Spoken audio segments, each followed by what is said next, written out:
नमस्कार, रेडियो मणिनाइन पर आपका बहुत बहुत स्वागत है। मैं हूं आपके साथ अभिषेक गुप्ता और आप सुन रहे हैं कॉर्पोरेट सेंट्रल। अदानी समूह ने रचा क्या नया इतिहास?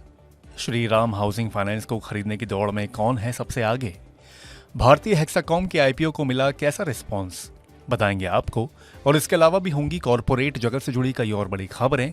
तो चलिए फटाफट शुरू करते हैं कॉर्पोरेट सेंट्रल। चेन्नई की एनबीएफसी कंपनी श्रीराम फाइनेंस के हाउसिंग फाइनेंस कारोबार श्रीराम हाउसिंग फाइनेंस को खरीदने की दौड़ में वॉरबर्ग पिंकस सबसे आगे है। पिछले हफ्ते जमा की गई बाइंडिंग बोलियों के मुताबिक एक और पीई फर्म बेन कैपिटल भी इस कंपनी को खरीदने के लिए दौड़ में शामिल है। खबर के चलते आज श्रीराम फाइनेंस के शेयर में करीब 4.25% की मजबूती के साथ 2,556 रुपए पर कारोबार की क्लोजिंग हुई। रेलिगेयर इंटरप्राइजेस की चेयरपर्सन रश्मि सलूजा ने कंपनी में अपनी हिस्सेदारी 0.6% से घटाई है। स्टॉक एक्सचेंज को दी गई जानकारी के मुताबिक पिछले हफ्ते उन्होंने कंपनी के 20 लाख से ज्यादा शेयर बेचे हैं। इस हिस्सा बिक्री के बाद सलूजा की कंपनी में हिस्सेदारी घटकर 0.8% रह गई है। खबर के चलते आज रेलिगेयर इंटरप्राइजेस का शेयर 1.5% की बढ़त के साथ 228.55 रुपए पर बंद हुआ।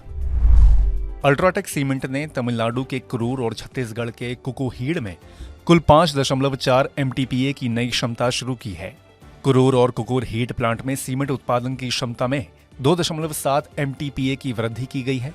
नई क्षमता शुरू होने से कंपनी की कुल सीमेंट उत्पादन क्षमता बढ़कर 151.6 MTPA हो गई है। कंपनी की ओर से जारी क्षमता विस्तार योजना के तहत अगले 3 साल में 32,400 करोड़ रुपए के निवेश की घोषणा की गई है। खबर के चलते आज अल्ट्राटेक सीमेंट का शेयर सारी बढ़त गंवाकर हल्की कमजोरी के साथ 10,027.95 रुपए के स्तर पर बंद हुआ। अनुपम रसायन ने जापान की मल्टीनेशनल कंपनी के साथ 743 करोड़ रुपए का लेटर ऑफ इंटेंट यानी कि LOL साइन किया। अगले 7 साल के लिए ये LOL किया गया है, जिसके तहत कंपनी की ओर से फाइनेंशियल ईयर 2025 से फ्लोरिनेशन केमिस्ट्री की मदद से बने केमिकल्स की सप्लाई शुरू की जाएगी। नया ऑर्डर मिलने की खबर से आज अनुपम रसायन के शेयर ने 6.5% की तेजी के साथ 945.10 तक का उछाल देखने को मिला, पर कारोबार का अंत करीब 0.5% की बढ़त के साथ 890.50 पर हुआ। गर्मी के सीजन में पावर की मांग को पूरा करने के लिए सरकार ने पावर प्लांट से मेंटेनेंस का काम मानसून तक टालने के लिए कहा है। साथ ही एनर्जी एक्सचेंज पर अतिरिक्त बिजली बेचने का भी निर्देश जारी किया गया है। इस खबर के चलते आज IEX का शेयर 1% चढ़कर 143.85 पर और टाटा पावर का शेयर करीब 1% के उछाल के साथ 412.80 पर बंद हुआ। विवाद से विश्वास 2 स्कीम के तहत PNC इंफ्रा की subsidiary company PNC Raebareli highways private limited ने NHAI के साथ सेटलमेंट किया है। इस सेटलमेंट के तहत सब्सिडियरी कंपनी को अगले 30 दिन में NHAI से 117 करोड़ रुपए की रकम मिलने की उम्मीद है। खबर के चलते आज PNC इंफ्रा का शेयर करीब 0.5% चढ़कर 433 रुपए पर बंद हुआ।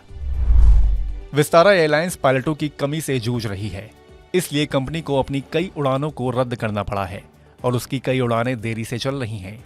इस स्थिति से यात्रियों को हो रही असुविधा को देखते हुए DGCA ने विस्तारा को उड़ान रद्द होने के साथ साथ देरी पर दैनिक रूप से जानकारी देने के लिए कहा है। अदानी समूह ने एक नया इतिहास रच दिया है। दरअसल अदानी ग्रीन 10,000 मेगावाट्स की ऑपरेशनल रिन्यूएबल एनर्जी क्षमता हासिल करने वाली देश की पहली कंपनी बन गई है। इसमें 4,393 मेगावाट सोलर, 1,401 मेगावाट विंड और 2,140 megawatt wind solar hybrid power क्षमता है। खबर के चलते आज अदानी ग्रीन का शेयर करीब 0.25% गिरकर 1,878 रुपए पर बंद हुआ। स्टार हेल्थ इंश्योरेंस ने ग्राहकों को मंथली EMI और सालाना भुगतान के विकल्प के साथ star comprehensive insurance policy offer करने के लिए फोन पे के साथ पार्टनरशिप की है। इस तरह अब फोन पे पर यूजर 1 करोड़ रुपए तक के कवरेज वाली स्टार कॉम्प्रिहेंसिव इंश्योरेंस पॉलिसी को खरीद सकेंगे। खबर के चलते आज स्टार हेल्थ का शेयर पूरी बढ़त गंवाकर करीब 1/4% की कमजोरी के साथ 558.20 पर बंद हुआ। IT कंपनी HCL टेक ने गूगल क्लाउड के साथ अपने करार का विस्तार किया है। ये करार HCL टेक की ओर से गूगल के multi modal large language AI model Gemini का उपयोग करके इंडस्ट्री सॉल्यूशंस बनाने और ग्लोबल इंटरप्राइजेस तक पहुंचाने के लिए किया है। खबर के चलते आज HCL टेक के शेयर में करीब 0.5% की बढ़त के साथ 1,534.60 पर बंद हुआ। अब बात IPO मार्केट की। आज SRM कॉन्ट्रैक्टर्स के IPO के तहत जारी शेयरों की बाजार में लिस्टिंग हुई और लिस्टिंग ठीक ठाक रही। एनएसई पर एसआरएम कॉन्ट्रैक्टर्स का शेयर 215 रुपए 25 पैसे पर लिस्ट हुआ, जो कि 210 रुपए के इशू प्राइस से 2.5% प्रीमियम पर है। हालांकि इस आईपीओ को निवेशकों से काफी अच्छा रिस्पांस मिला था। ये आईपीओ कुल 86.57 गुना सब्सक्राइब हुआ था। आईपीओ के जरिए इस कंपनी ने कुल 130.2 करोड़ रुपए जुटाए हैं।